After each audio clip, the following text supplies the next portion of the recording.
Hello there, Marc Daniel Nelson here with Make My Music.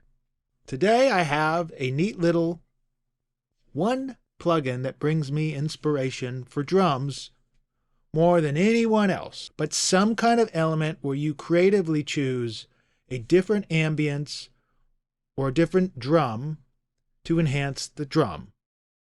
I have a track here by a good friend of mine, Courtney, that recorded his 2013 release in Los Angeles at Dave Grohl Studio 606 on that Sound City Neve with the late and great Taylor Hawkins on drums, Mick Murphy on guitar, and John Lousteau engineering and producing the record. The balance I have right now is essentially pretty darn cooking.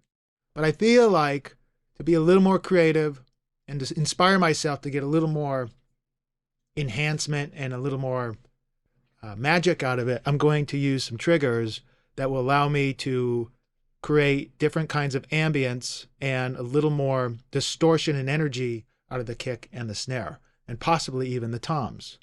So depending on what kind of plugin you use, if it's a Slate trigger, if it's app trigger, if it's Drumagog, or again, if it's just you laying in each sample underneath it, I do feel the one element, the one plugin to get that better than any other EQ compressor for drums is Trigger, because in any way you can, it's always giving you the option to be able to take it to a different place, a different vibe.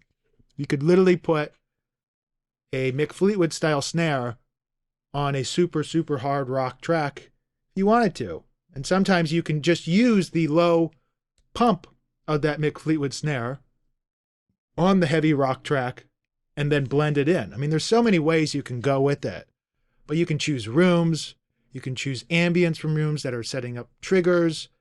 There's just so many possibilities. And honestly, when you're given either a really good sounding track, or if you're given a pretty lousy sounding track, it still gives you way more options. So today's dilemma is not necessarily about how poor the drums are sounding on this track, because they sound freaking killer. Amazing sounding studio, amazing sounding drummer, amazing engineered track. But I feel like when I'm listening to it, I'm missing some elements in the ambience of the kick drum that I can't really get out with the room mic. I'm also missing some energy and distortion on the snare, and I can't just double it or blend in with some other distortion. I have a very specific distortion note I want to get out of that snare that I have in mind that will create a lot of fur and a lot of energy. So let's try out the Slate trigger and experiment a bit and see how it instantly just transforms the track into something different. The way I usually pull this in, and I know everyone else has their system, is I will clone one of the kick drums, preferably not the low sub thing, and I will instantly label it kick trig, and I'll do the same thing for the snare. We'll also decolorize it so I can see instantly where it's at, and I can make up the decision if it needs to be louder or quieter based around the other track. I'm not replacing here. I'm just augmenting the sound, and I'm trying to create a sort of vibe with the samples. Now, once I get the triggers engaged and ready to go, I will start auditioning different sounds, but I already know in my head what this kick needs in this track, and it's more about the ambience. And I do know that my favorite rock records have a very specific sound to the ambience of the way the kick drum responds to the whole room. It's not necessarily the kick drum room that I'm looking for, which is what this is.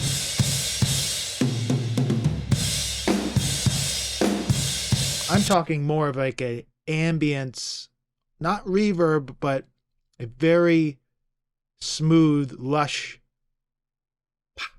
That sounds really special to me. It reminds me of Rage Against the Machine. It reminds me of Jack Buckley Grace. It reminds me of a lot, well, those are all Andy Wallace albums, but a lot of the records that had this really beautiful ambience to the kick drum.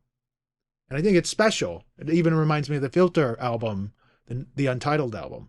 Now, instead of choosing a sample that I know sounds a specific way and not doing the processing afterwards, basically locking it in and having that sample always be that, is that it ties my hands up. I do need to be able to adjust the low mids of this in connection with the whole drum set.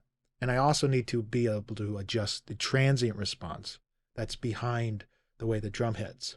Now, Spiff plugin is one of my favorite transient plugins, but this transient shaper, this old school style transient shaper that's pretty simple, has a specific sound when we start ducking that first transient. It really works really well creating the ambience. So before I pull it in, I want to get it kind of set up to where I feel like this is working pretty good. So this is a Slate pack from probably one of their first drum sets. Recorded at NRG. Got 3 different kind of sounds. This one I'm not sure is even right for this track. This is a stereo sample.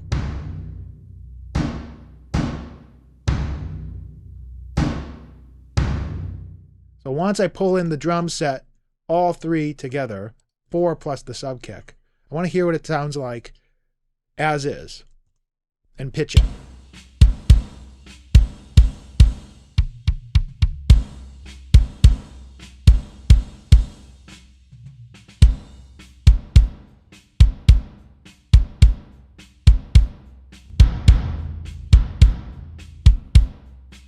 See how the third one is hard left and right almost. And the second one is more 3D holographic.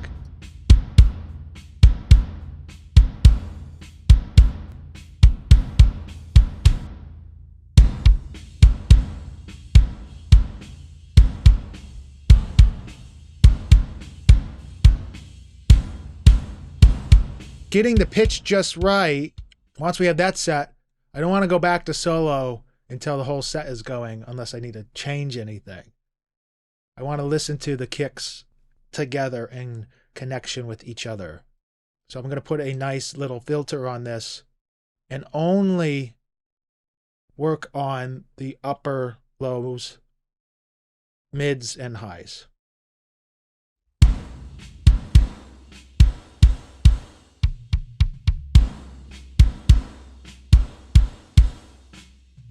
Happy with that. Now I want to just stretch it a little longer and then take all of that top first transient out.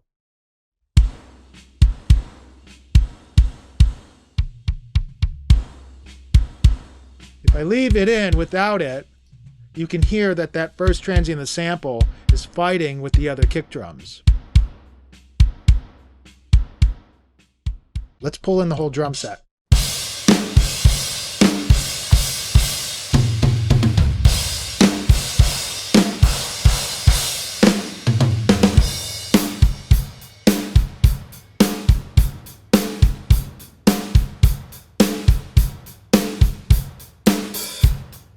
Now I'm doing this by ear only because I feel like if you start getting into fundamentals and tuning it for the song's key and stuff, it just starts sounding a little, not to use the word plasticky, but it just starts sounding safe.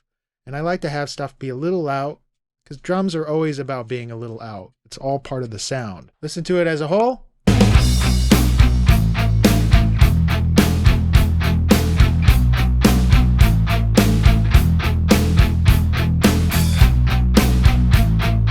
Same place without.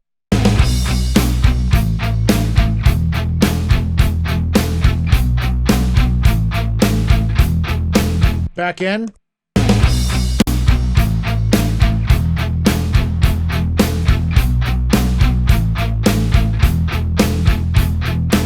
Very subtle, but enough where if you just put a reverb on it, you're losing a little bit of the character. What this does is if you turn it off versus on, you can hear the drum set kind of get bigger. I want to focus on that snare sound now.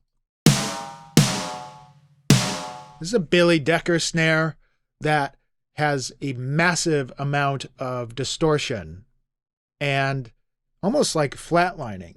And the reason why I want to use this is to just tuck underneath and get a little bit of a tone with a little fur without having to work too hard. Without.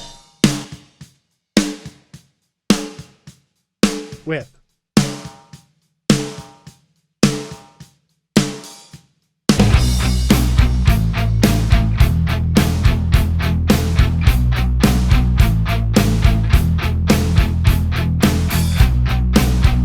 Now without.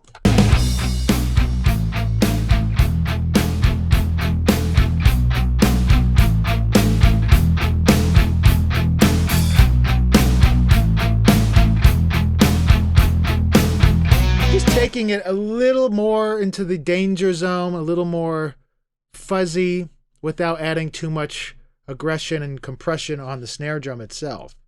So by doing just those two little elements, it really does take it completely off into a different, uncharted territory. I know I used to have conversations with some engineers that would say sampling is cheap or sampling is cheating or any element like that. I don't believe that. That's my trick for this holiday season. I hope you guys learned something that you didn't already know, because everyone does know about triggers, but I feel that using things in different ways other than just replacing it with a snare, you can create some pretty cool tracks. Have a great week and enjoy mixing. In her hand, picking up the pieces with you. We can go and spend the